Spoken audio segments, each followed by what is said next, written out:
Hello friends, welcome back to my channel. আজকে আবার একটা নতুন রেসিপি নিয়ে এসেছি তোমাদের জন্য, নিরামিষ বাঁধাকপির পকোড়া। এখানে দেখো বাঁধাকপি সরু সরু কেটে নুন মাখিয়ে রেখেছি। এখানে নিয়েছি বেসন আর চালের গুঁড়ো, ধনেপাতা কুচি, কাঁচা লঙ্কা কুচি। এখানে নিয়েছি ধনে গুঁড়ো, জিরে গুঁড়ো, চাট মশলা, হলুদ গুঁড়ো, লঙ্কা গুঁড়ো, কালো জিরে আর খাবার সোডা একটু। এখানে দেখো ওই বাঁধাকপির মধ্যে আমি এবার সব এবার একে একে মিক্স করে নেবো। প্রথমে দিলাম বেসন, তারপরে দিলাম চালের গুঁড়ো, আর এবার দেবো ধনেপাতা, কাঁচা লঙ্কা। ওকে, তারপরে যে আমি গুঁড়ো মশলাগুলো রেখেছি তারপর সব একসাথে দিয়ে দেবো। ওকে, এরকম চটপটে সুস্বাদু রান্না পেতে প্লিজ পাশে থেকো তোমরা বন্ধুরা। ওকে, পকোড়াটা করতে বেশিক্ষণ টাইম লাগবে না, কিন্তু খেতে খুব সুস্বাদু। একবার প্লিজ বাড়িতে একবার এভাবে বানিয়ে দেখো। আমি একটু জল দিয়ে এবার এটাকে মিক্স করে নেবো।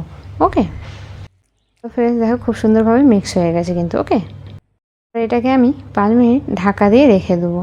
ওকে, দেখো ঢাকাটা খুলে দিলাম, খুব সুন্দর হয়ে গেছে। এবার আমি ওভেনে কড়াটা বস করে দিয়ে আস্তে আস্তে সাদা তেলে আমি এবার ভেজে নেবো।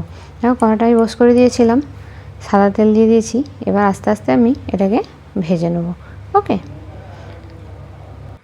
হ্যালো ফ্রেন্ডস, দেখো তেলটা গরম হয়ে যেতে আমি পকোড়ার মতো ছোটো ছোটো করে শেপ করে নিয়েছি। তোমরা তোমাদের শেপ অনুযায়ী দেবে। ওকে, ফ্রেন্ডস দেখো এরকমভাবে লাল লাল করে মুচমুচে করে ভেজে নিতে হবে।